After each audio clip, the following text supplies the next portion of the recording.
রাতের আধারে জলের পাম্প হাউসে চুরে থাবা তদন্তে পুলিশ। শনিবার গভীর রাতে গোলাঘাটি বিধানসভার অন্তর্গত কাঞ্চনমালা এসপি স্কুল সংলগ্ন জলের পাম্প হাউসে চোরের জল হানা দিয়ে বেশ কিছু যন্ত্রাংশ চুরি করে নিয়ে যায়। জানা গেছে, অন্যান্য দিনের মতো শনিবারেও এলাকার পাম্প অপারেটর দীপক রায় পাম্প মেশিন বন্ধ করে দরজায় তালা লাগিয়ে বাড়িতে চলে যান।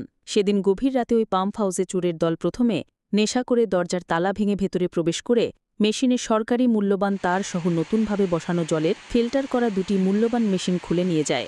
রবিবার ৭ সকালে এলাকার স্থানীয় এক ব্যক্তি পাম্প হাউসের দরজা খোলা অবস্থায় দেখে সঙ্গে সঙ্গে অপারেটর দীপক রায়কে খবর দেয়। খবর পেয়ে অপারেটর দীপক রায় ঘটনাস্থলে দ্রুত ছুটে এসে দেখতে পায় পাম্প হাউসের দরজার পালা ভাঙা অবস্থায় এবং দরজা খোলা রয়েছে।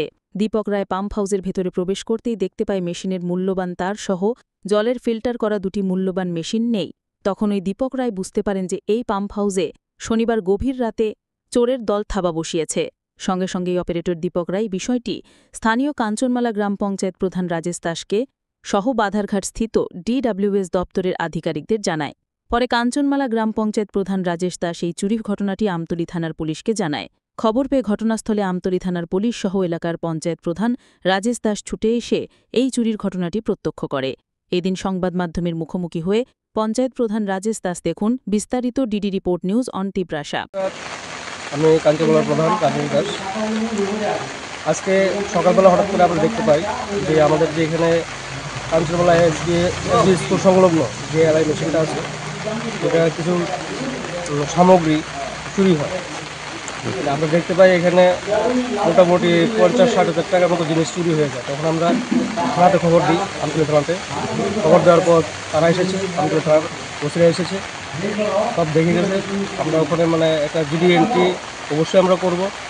আর যে যারা এই কাজটা করেছে সমাজের চোখে তারা দোষী, আর তাদেরকে আমরা উচিত শিক্ষা যখন পায় আমরা থানার কাছে বা আমরা সবার কাছে যে ওদেরকে ধরার জন্য বা ওদেরকে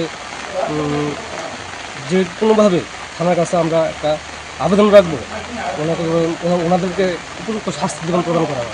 দুটি, একটা ছোটো মেশিন আর একটা বড়ো মেশিন ছিল, ওটা নিয়ে যায়। আর তার ছিল খুব দামি তার, প্রায় 50 মিটারের মতো দামি তার ছিল, ওটাও নিয়ে যায়। আর কখনো হয়নি, এটাই প্রথমবার হয়েছে।